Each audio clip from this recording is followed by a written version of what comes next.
This is going to be a video before our formative today. We're going to do a warm-up where we're going to graph two piecewise functions and just do a little review of some discontinuity and properties. So go ahead and pause the video for about 5 minutes and work on pages 23 and 24. Okay, at this point you should have paused the video, so I'm going to go through graphing pages 23 and 24. So the first graph we have is a piecewise function where the first piece is x if x is greater than 0. So I'm going to do that one in blue. So I've got x, y. Now it's greater than 0, so I'm going to go 0, 1, 2. And I know that 0 is an open circle because there's no line. And then I put a little arrow to remind myself. When I plug in 0, it's just x, so it's just going to be 0, 1, 2 because it's just x. So now I'm going to graph it, and I've got 0, 0, 0, 0 is an open circle, 1, 2, and my arrow goes in this direction.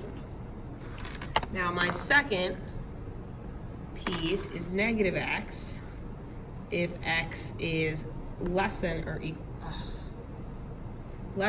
to 0. So I've got 0, and then I've got negative 1, negative 2, because it's less than or equal to. And I want to make a note that this is going to be a closed circle going in this direction. So now when I plug in 0 to negative x, it's just 0. But when I plug in negative 1, it's like negative, negative 1, so that's 1. Negative, negative 2 is 2. So when I go to graph 0, 0, that's a closed circle. So I'm removing that discontinuity of the open circle. And I have negative 1, 1, negative 2, 2, and there's the second piece. Okay, number 2. I'm going to graph the first part in blue, x squared if x is less than or equal to 0. So I've got 0, 1, 2. Closed circle because it's equal to, going down in this direction, and it's x squared. So 0 squared is 0, 1 squared is 1, and 2 squared, oh my god, I'm a moron, these should be negative. It's okay. Negative 1 squared is still 1, negative 2 squared is 4. So I have a closed circle at 0, 0.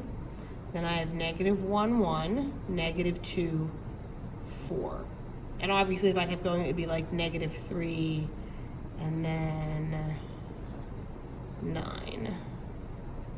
So we come up like this. All right, so now we've got the square root of x if x is greater than 0. So here's the thing.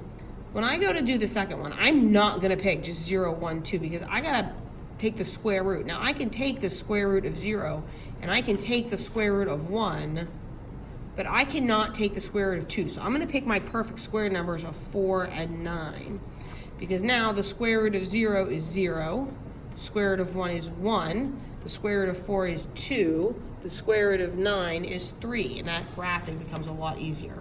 I don't need to draw an open circle around the closed circle at 0, 0, but if it makes you feel better, you totally can.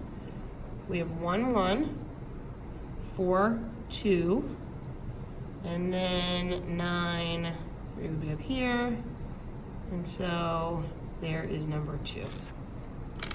Okay. Number 3 says, list and draw a sketch of the 3 types of discontinuity. So first we have point discontinuity, which is pretty easy to draw because I just put a pole, and you could get fancy if you wanted to, or you could just make it like a block, So we have point, and we want to make a little note that this is removable.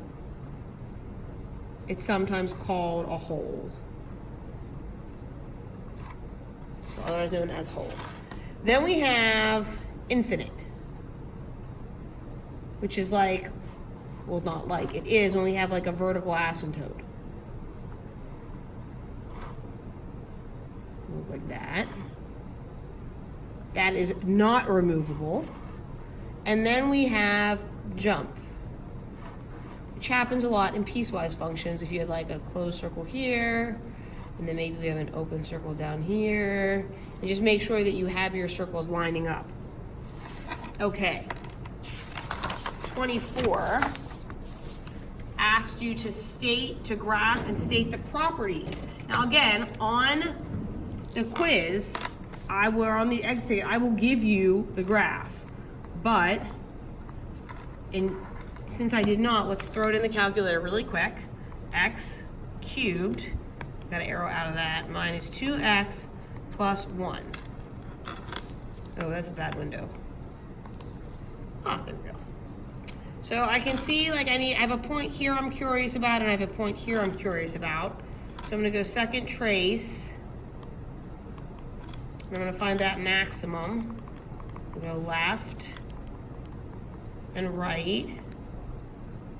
And I have a maximum at negative, we'll go with 0.82, so like here, 2. So like, I got a point here, and I'm gonna make a little note, that's negative 2, 2.1.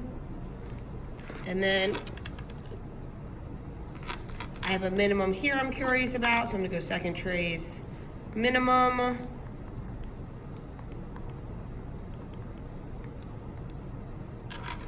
So that's about one, same thing, but now negative, so down here. So I'm gonna make a little note that that's positive 0.81, comma, negative 0.09. All right, and so now I know the graph goes like that. Okie dokie. The domain.